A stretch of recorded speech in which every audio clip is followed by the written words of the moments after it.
Hoje dá para dizer que é uma boa noite. Boa noite, então, Guto. Queria que você falasse mais antes do jogo, quem sabe, né?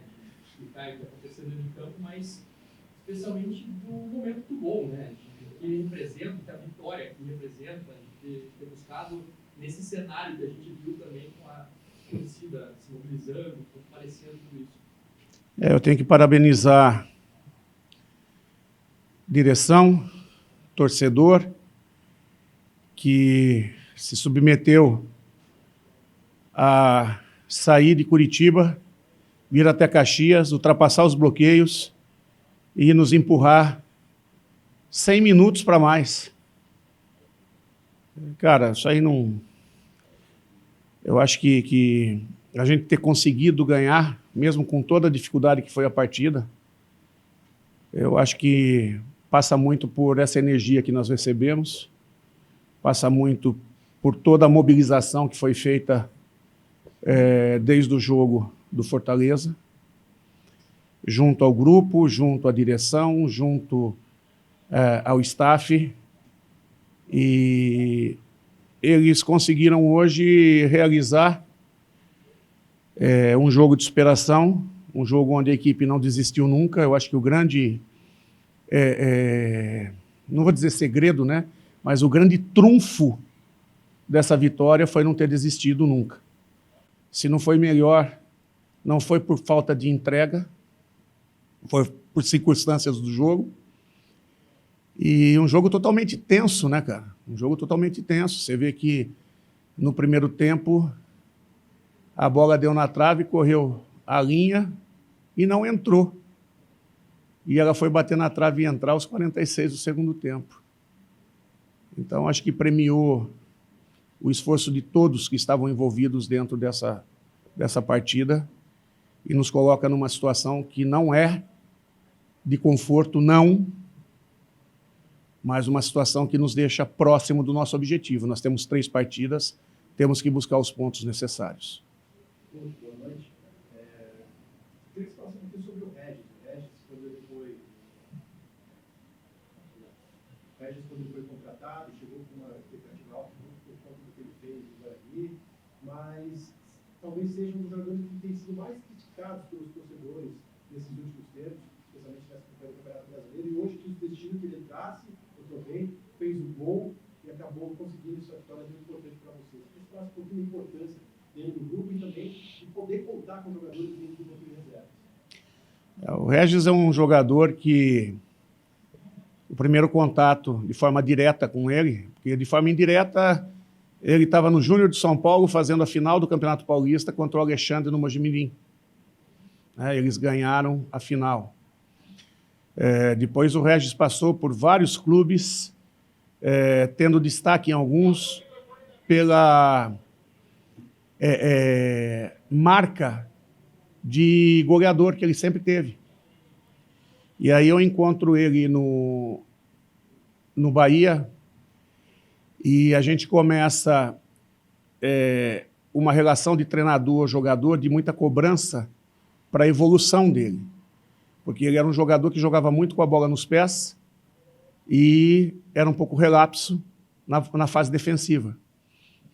E ele vai crescendo, crescendo, crescendo, e por muitos jogos da Série B, no acesso do Bahia em 2016, o Regis foi peça fundamental, porque ele entrava e marcava.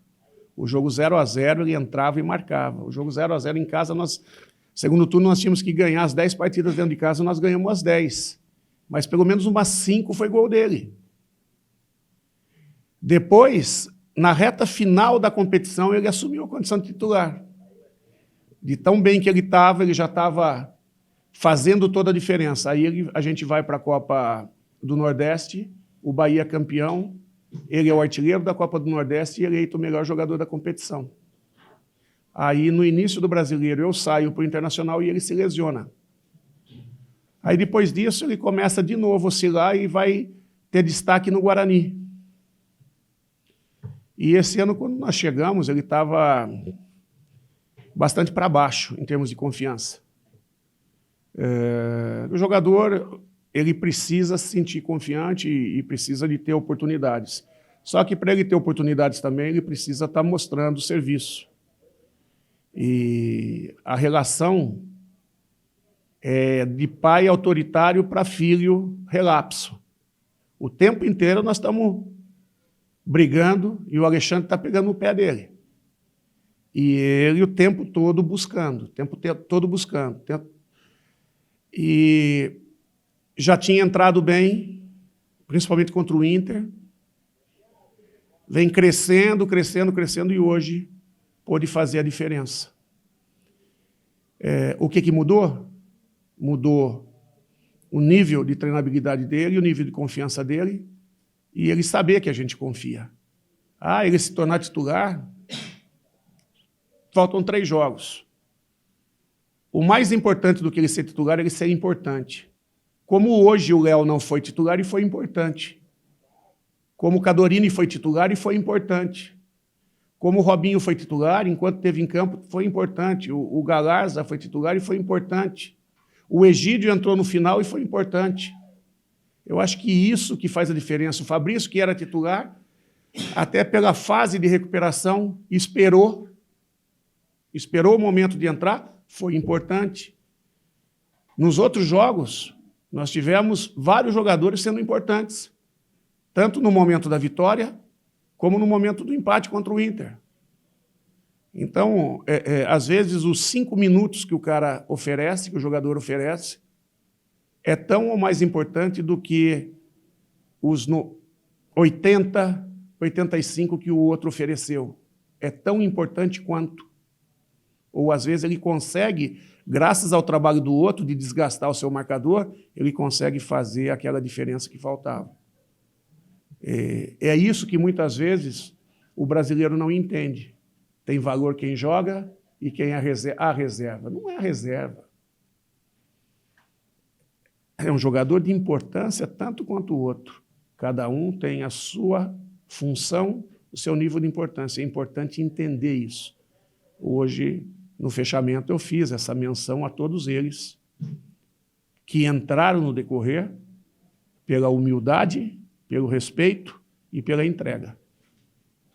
O senhor imaginava essa dificuldade que a equipe do Juventude ofereceu durante a partida, mesmo estando na zona de rebaixamento, mas consegue aqui dentro do estádio do Jacone não tem perdido tantos jogos, principalmente no segundo tempo, né? Tem empatado.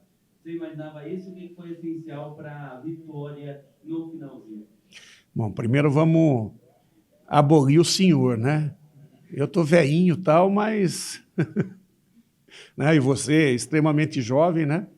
Mas vamos respeitar o senhor lá em cima, vamos tirar o senhor, essa formalidade do senhor. Brincadeiras à parte, né? Eu sabia que a gente ia encontrar uma partida difícil aqui. Pela arrumação da equipe, pela entrega da equipe, e não é aqui, não. O Juventude não vem obtendo o resultado. Às vezes escapa uma coisinha aqui, uma coisinha ali. Mas o jogo em si do Juventude é um jogo encorpado. É um jogo difícil de ter enfrentamento. Tanto é que o Corinthians veio aqui e não ganhou. Não foi isso? Eles foram lá para Minas e o Atlético teve uma dificuldade tremenda. São Paulo aqui teve uma dificuldade tremenda para ganhar de 2-1. Em Minas, 1-0 foi, assim, muito difícil.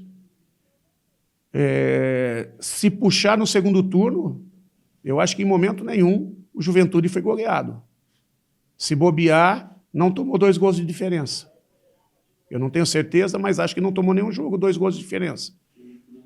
Para o Inter. Tá. Escapou. Foi um jogo que escapou.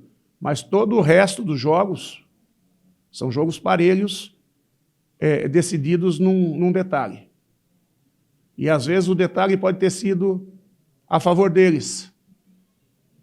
Então, a gente sabia dessa dificuldade. Se você olhar o Globo.com, a minha fala pós a partida do Fortaleza, eu deixo bem claro isso, que a gente sabia o que a gente ia enfrentar, né? Que bom que antes do apito final a gente conseguiu fazer o gol e ganhar, que foi fundamental para a nossa campanha, para a gente seguir firme e forte na nossa busca. Falando um pouco mais do jogo mesmo, assim, né? Como é que você viu o comportamento da tua equipe com essa responsabilidade de ter que vencer o jogo, né? De ter que buscar esse resultado aqui dentro, algo que acaba, a gente sabe, pesando também psicologicamente, todo o desenvolvimento, e o time conseguiu botar intensidade em alguns momentos, em outros nem tanto. Como é que você enxergou? Jogo fora de casa vai ser isso. Você não vai conseguir assumir a imposição sobre o adversário, a não ser que o adversário seja muito inferior a você. E como eu estou falando, o Juventude não é inferior assim a ninguém. Ele pode não estar conseguindo os resultados, mas ele está ali parelho, jogando parelho com todos, né?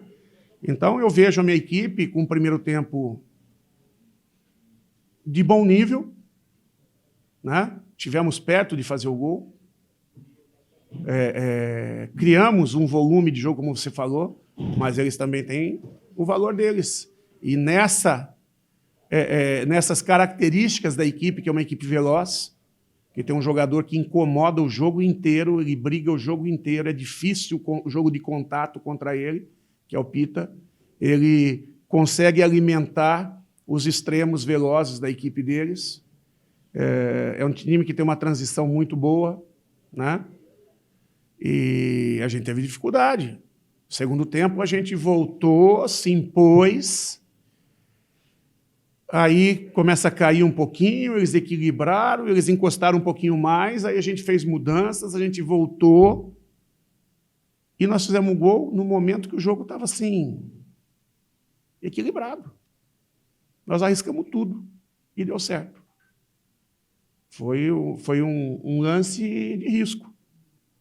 O Léo conseguiu ganhar de cabeça, o Manga foi feliz no passe e o Regis acreditou até o fim.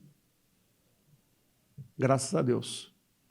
Você tinha essa pressão assim, para vencer uma possibilidade até de entrar na zona de rebaixamento. Agora abre-se uma vantagem, um outro resultado de momento ajudou também, que foi a derrota do Goianiense, né? Você falou que não tem nada resolvido, já falou na primeira resposta, mas como você enxerga agora os dois jogos bem difíceis em casa do Flamengo e do Corinthians, mas com essa folga, pelo menos, da tabela, em relação a essa pressão de ter que conseguir o resultado imediato? Primeiro, um de cada vez. Primeiro, pensar um de cada vez, o mais importante é o jogo de domingo. Domingo, mais do que nunca, nós precisamos dessa sintonia,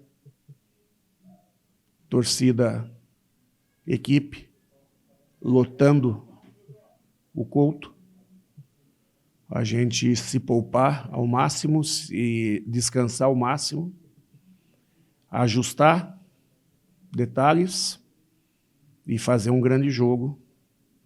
E Deus nos ilumine que a gente consiga vencer. Vencendo, vamos esperar os resultados. Domingo pode ser um resultado que já defina tudo. Ou pode ser que a gente tenha que buscar mais um. Vamos esperar para ver.